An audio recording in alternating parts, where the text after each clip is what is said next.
Hello and welcome to Money in the Movies Second Reel. I'm Peter Bielagus. On this show, we go a bit more in depth about a Money in the Movies episode. Today, I'm going to talk about my review of Talladega Nights and the concept of estate planning. Your estate is anything that you own, from a single sock to a mansion on top of the hill. When you die, your estate has to be given to the people or organizations that you choose. We call these people and organizations your heirs. Or sometimes people use the word beneficiaries. Now, whenever I talk about estate planning, I hear two very common complaints. Complaint number one is, Peter, I don't have any money. Complaint number two is, I'm dead. What do I care? Let's take complaint number one. I don't have any money, or I don't own anything worth any money. Well, believe it or not, you probably do. Think about all your stuff. I mean all of your stuff. Your clothes, jewelry, cars, computer, phone, furniture. That stuff is worth something. And I know what you're thinking. Peter, you've never seen my stuff. Okay, I will humor you and assume, just for a moment, that everything you have is crap. That still does not matter, because money is just one part of an estate plan. Remember when Will Ferrell was lying unconscious in bed? Remember when we said that a living will would tell his wife how he wanted to be treated medically? Well, there you go. That has nothing to do with money. As to complaint number two, the old, I'm dead, what do I care? Well, not having an estate plan puts tremendous pressure on the people that you love. And this is not just billionaire children arguing over who gets the Rolls Royce. Your heirs can argue about a lot of stuff that has nothing to do with money, such as how to deal with your medical condition if you become incapacitated. For most people, an estate plan will have four parts. Number one, a will. Number two, a living will. Number three, a healthcare power of attorney. And maybe number four, a revocable living trust.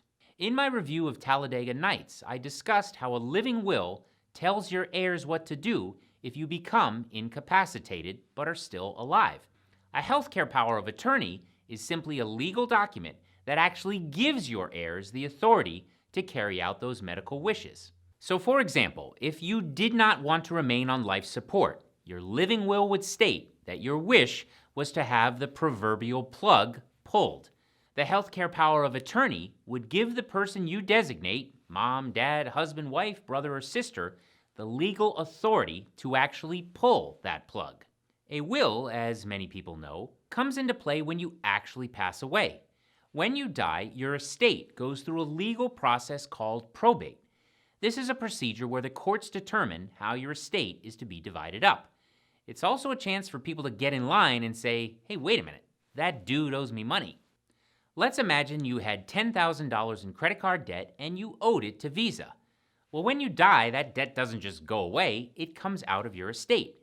Visa would have to prove that they had a legal claim to $10,000 of your money. Your heirs, those family and friends that you left behind, well, they may have to sell some items in your estate to pay Visa. Yeah, I don't think you're going to get a lot of money for that. A will, then, is nothing more than a legal document that directs the court as to how you want your estate divided up. It's almost like an instruction manual that tells your family and friends what to do with your stuff. Wills are not that expensive, and once you create one, you really don't need to do too much else. You can get a will online for a few $100. Now I know you want to spend that money on beer and cigarettes and chicken wings and hummus. Hummus?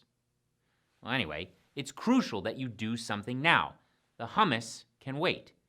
Once you create the document online, print it out and sign it, it is legal and you're pretty much all set.